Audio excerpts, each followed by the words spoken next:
अस्सलाम वालेकुम, welcome to my channel. आज मैं आपके साथ बना रही हूँ एक्सप्रेसो फज केक, जिसको आप बेकरियों से लेते हैं। बाज़ार में बहुत महंगा मिलता है। इसको आप बना के इसको सेल भी कर सकते हैं। सबसे पहले लेंगे एक फ्राई पैन के अंदर, बिल्कुल साफ़ होना चाहिए, इसके अंदर पानी नहीं होना चाहिए।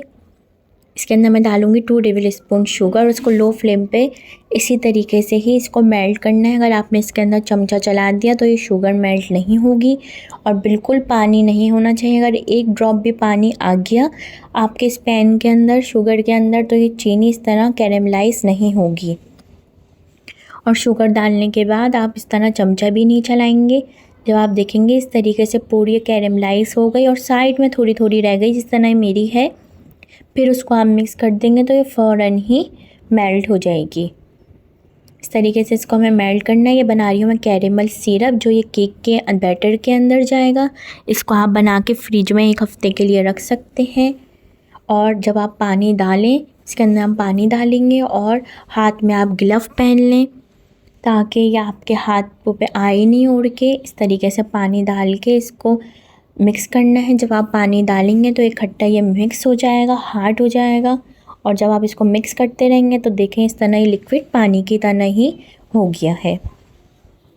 पानी डाला है, ये बन गया आपका कैरेमल सिरप। देखें थोड़ा सा था, इसको भी इसी तरीके से स्पून से डाल देंगे, ये भी इसी तरीके से मेल्ट हो जाएगा। इस तरीके से इसको हम मिक्स कर लेंगे। 1-2 मिनट पकाएंगे। पकाने के बाद इसको निकाल लेंगे, इसको ठंडा करेंगे। तैयार है ये। अब मैं इसको अलग बाउल के अंदर निकाल लूँगी। कैरेमल सिरप तैयार है। अब मैं बनाऊँगी केक। जब ये ठंडा हो जाएगा हम केक में डालेंगे, इसमें डालेंगे मैदा, कोको पाउडर डालेंगे। इसके अंदर डालेंगे बेकिंग पाउडर, डालेंगे बेकिंग सोडा डालेंगे। और इस तरह हमें इसको छानना है। 1 से 2 दफ़ा छानेंगे, इससे बहुत अच्छा आपका केक सॉफ्ट बनेगा। ये लिया है मैंने 200 ग्राम्स अनसॉल्टेड बटर लेंगे। इस तरीके से पहले बटर को बीट करेंगे। ये केक बटर से ही बनेगा, इसको आप ऑयल से नहीं बना सकते। जो फ्लेवर बटर से आएगा वो ऑयल से नहीं आएगा। इसमें मैं डाल दूँगी ब्राउन शुगर डालने के बाद भी बहुत अच्छी तरीके से इसको बीट करेंगे। मक्खन और ब्राउन शुगर को बहुत अच्छी तरीके से बीट करना है हमें। इतना बीट करना है कि इसका कलर चेंज हो गया है। अब मैं इसके अंदर डालूँगी एक अंडा डालूँगी मैं इसके अंदर, और इसको अच्छे तरीके से मिक्स करेंगे। एक एक अंडा करके हम इसको डालते रहेंगे और बीट करते रहेंगे। और ये जो आप देख रहे हैं बाउल के अंदर अंडे के पास जो रखी हुई चॉकलेट, इसको चॉकलेट और दूध को मैंने एक साथ मिक्स करा है और इसको 1 से 2 मिनट के लिए लो फ्लेम पे पकाया, तो चॉकलेट भी अच्छी तरीके से मेल्ट हो गई है। ये वो है, ठंडा करा है इसको। वैनिला एसेंस डाल रही हूँ मैं इसके अंदर। ये देखें, जो मैं आपको बता रही थी, मैंने इसको डार्क चॉकलेट को मिल्क के साथ 1 से 2 मिनट के लिए लो फ्लेम पे पकाया, तो बहुत ज़बरदस्ती चॉकलेट भी मेल्ट हो गई और ठंडा करा है इसको। फिर मैं इसके अंदर डाल रही हूँ बैटर के अंदर। ये वही है जो हमने शुरू में कैरेमल सिरप बनाया है। ये वो 2 टेबल स्पून जाएगा। इससे बहुत अच्छा केक के अंदर फ्लेवर आता है। इसीलिए मैंने आपको शुरू में बनाना सिखाया है, ताकि इसके अंदर गरम गरम नहीं जाएगा, ठंडा करके ही कैरेमल सिरप जाएगा। इसलिए शुरू में बनाए हैं कैरेमल सिरप भी। चॉकलेट और मिल्क को भी शुरू में ही मेल्ट करके रखा है, ताकि दोनों चीज़ें ठंडी हो जाएं।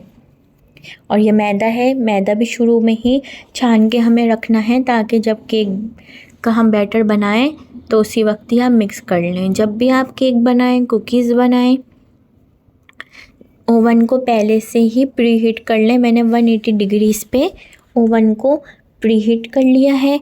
अब मैं इसको थोड़ा सा बीट करूँगी, ताकि ये लिया है मैंने 7 इंचेस का पैन, बटर पेपर लगा लिया है।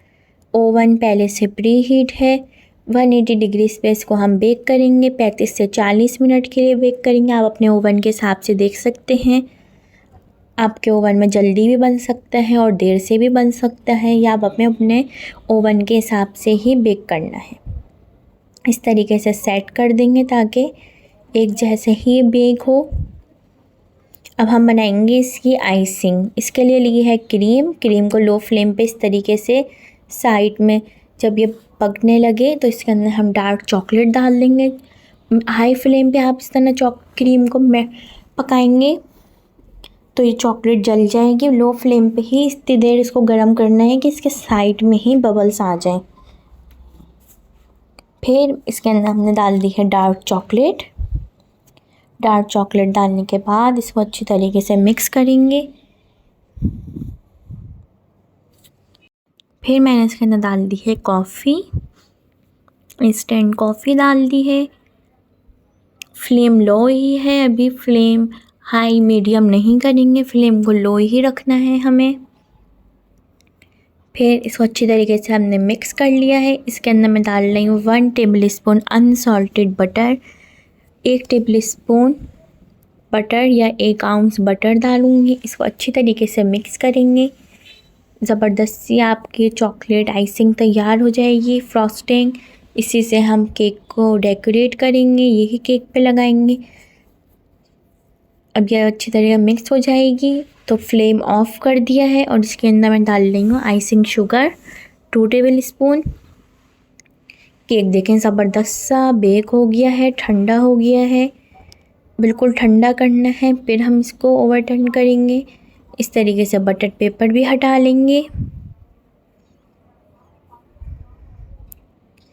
फिर इस तरह इसके स्लाइस कर लेंगे, बीच से काट लेंगे इसको। मैंने 3 लेयर्स काटी हैं, आपकी अपनी मर्ज़ी है। आप 2 लेयर्स में भी बना सकते हैं, 4 लेयर्स में भी बना सकते हैं, आपकी अपनी मर्ज़ी है।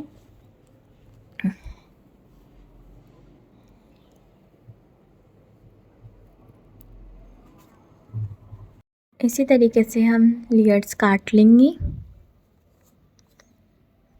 बहुत ज़बरदस्त ये केक बनता है, ट्राई ज़रूर करिएगा। अपने फैमिली फ्रेंड के साथ रेसिपी को ज़रूर शेयर करिएगा और आप बताइएगा कि आपको ये केक की रेसिपी कैसी लगी।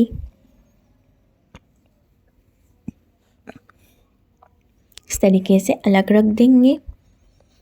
अब हम करेंगे केक को सोक। उसके लिए लेंगे 1/2 कप मिल्क। उसके अंदर डालेंगे 2 टेबल स्पून चॉकलेट गिनाश जो हमने बना के रखी है। इससे हम केक को सोक करेंगे। इसी तरीके से हमें सोक करना है ताकि केक बहुत अच्छा सा सॉफ्ट हो जाएगा। फिर ये गिनाश है, अगर आपकी इस वक्त पे गिनाश ज़रा सी लिक्विड हो, अगर सही से सेट ना हो तो आप इसको फ्रिज में रख दें। फिर इसको हम लगाएंगे हर लेयर पे इसी तरीके से केक पे चॉकलेट गिनाश।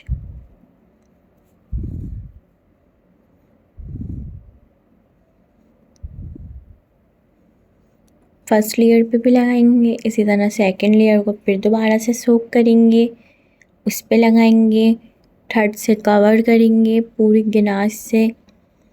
फिर गिनाश को थोड़ी देर मैंने जो ऊपर डेकोरेशन की है, रोजेस बनाए हैं, उसके लिए मैंने गिनाश को पाइपिंग बैग में डाल के फ्रिज में रख दिया। उसके बाद ये इसके रोजेस बने। इस तरह इससे के रोजेस नहीं बनेंगे क्योंकि गिनाश ज़रा सी लिक्विड है।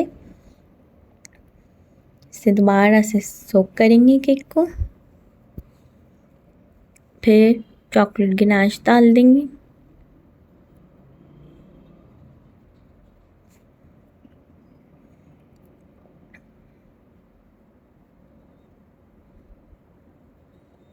देखिए इसी तरीके से हमें कवर करना है ताकि बहुत ज़बरदस्त सा ये चॉकलेट केक बनता है। ज़रूर इसको ट्राई करिएगा, आप बेकरी का केक भूल जाएंगे, इतना ज़बरदस्त ये केक बनता है। फाइनल लेयर रख देंगे, इसके ऊपर हम पूरी गिनाश से कवर करेंगे। और मेरे पास गिनाश बच गई थी तो मैंने उसको पाइपिंग बैग में डाला और फ्रिज में रख दिया आधे घंटे के लिए। फिर आखिर में मैंने उसके ऊपर रोजेस बना दिए। इस तरीके से गिनाश को पूरा केक को कवर करेंगे गिनाश से।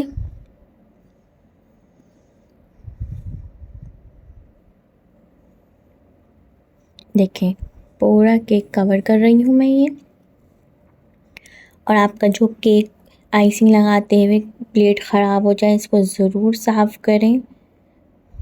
लेकिन बिल्कुल मैंने साफ़ कर दिए पूरा केक को, ज़बरदस्त। मैंने इसके ऊपर फ्लावर्स भी बना दिए। इसी तरीके से एंजॉय करें।